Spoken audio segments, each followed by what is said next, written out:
put in work like a champion. Even at my worst, I'm a champion.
So yan na nga mga lodi, mainit na yung oven natin. So ilagay na natin yung ating isda dyan.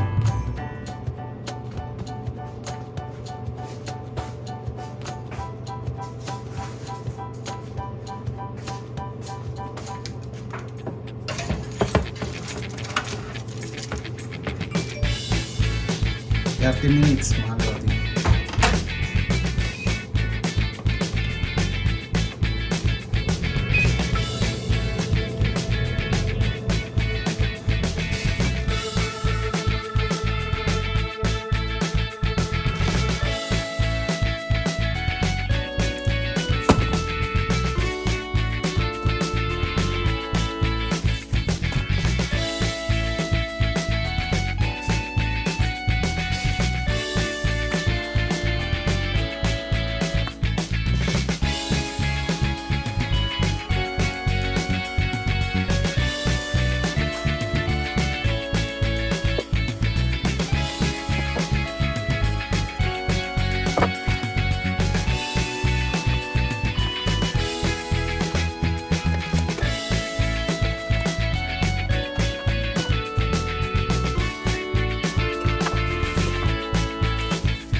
ito na yung pinakuluan natin mga lodi. So ang gagawin natin dito yung lechong kawali na sisig, pero meron siyang tenga. So yung pinakuluan natin tenga, iihaw ko muna ito mga lodi. At kung gusto nyong mapanood yung paggawa ko ng sisig, nandiyan din yan sa ating YouTube channel mga lodi. So ito yung ating pork belly mga lodi. At syempre, lalagyan natin ito ng asin, tapos ipiprito natin pagkatapos. So lagyan nyo lang yan ng asin mga lodi. Saluin nyo mabuti.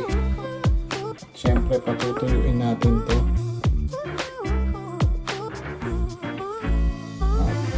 Para maging malutong.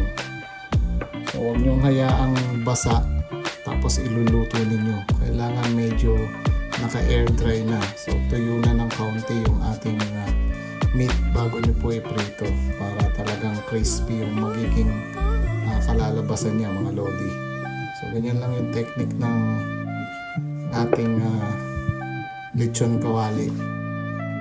So i-air dry ko lang to at ilalagay ko lang to sa isang tabi para matuyo siya mga lodi. So ganyan lang gagawin nyo mga lodi.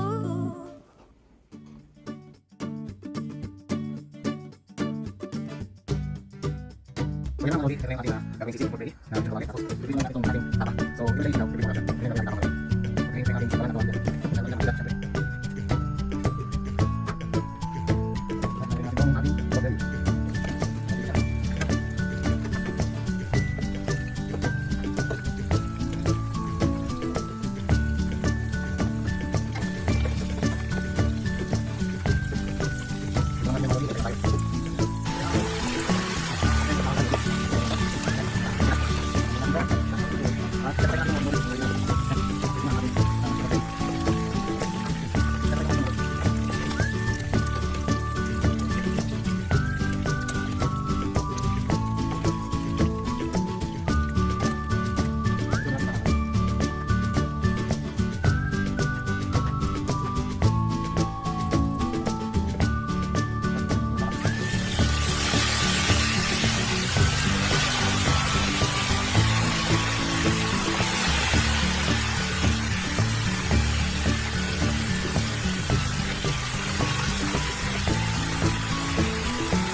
Lagyan na natin ang mayonnaise.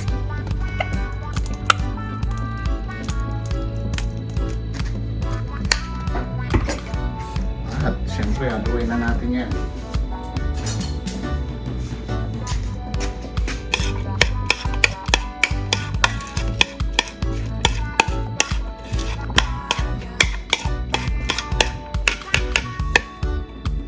At lagyan na natin ng paminta.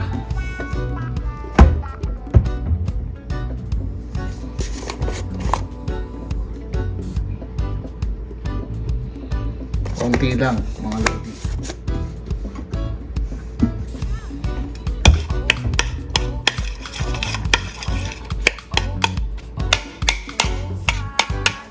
Set aside.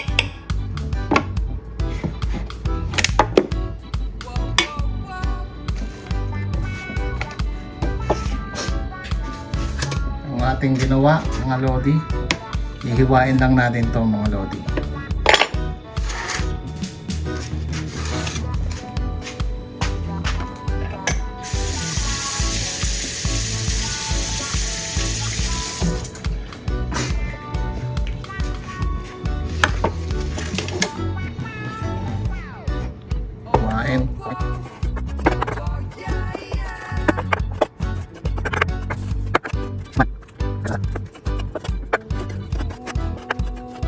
Galing.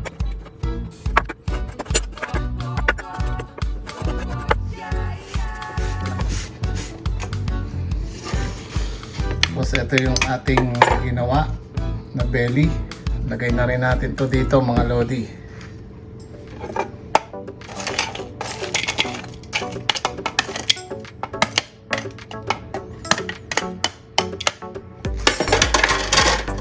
Haluin mabuti.